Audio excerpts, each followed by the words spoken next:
প্রস্তাবিত বাজেটে সাধারণ মানুষের সবচেয়ে বেশি আগ্রহ থাকে কোন পণ্যের দাম বাড়বে, কোনটির কমবে। ভ্যাট ও শুল্ক প্রস্তাবের ওপরই নির্ভর করে দাম কমা বাড়া। সে অনুযায়ী এবার দাম বাড়তে পারে সিগারেট, জর্দা, এসি, ফ্রিজ, সিসি ক্যামেরা সহ বেশ কিছু পণ্যের। আর দাম কমতে পারে ল্যাপটপ, ডায়ালাইসিস ফিল্টার, জীবন রক্ষাকারী ওষুধ, ডেঙ্গু কিট, প্যাকেটজাত গুঁড়া দুধ সহ বেশ কয়েকটি পণ্যের।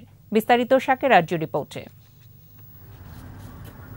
বাজেটে এবার যে পরিমাণ পণ্যের দাম বাড়বে তার তুলনায় কম পণ্যেরই দাম কমবে। উৎপাদন পর্যায়ে এসির উপর ৫% ভ্যাট বসানোয় বাড়তে পারে এসির দাম। ফ্রিজ, এলইডি বাতি, লন্ড্রি সেবার আয়রন ও টিউবলাইটের ক্ষেত্রেও নেই সুখবর। থিম পার্কে যেতে গুনতে হবে বাড়তি পয়সা।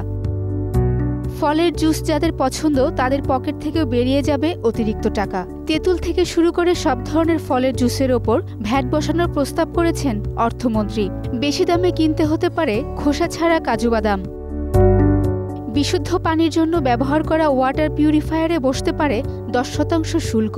স্বস্তি থাকছে না নিরাপত্তা সামগ্রী ক্রয়ে। শুল্ক বাড়ার কারণে দাম বাড়তে পারে সিসি ক্যামেরার, বাড়তে পারে লিফটের দামও।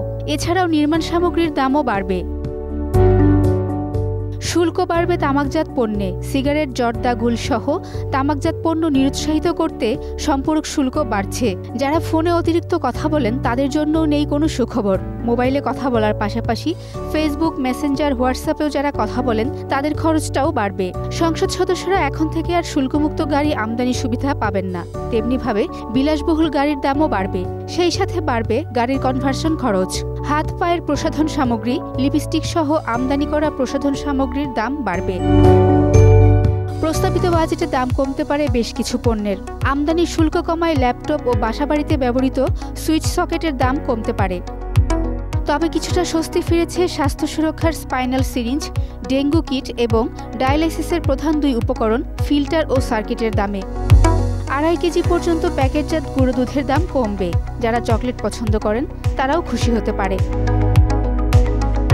শাকের রাজ্য, একুশে টেলিভিশন, ঢাকা।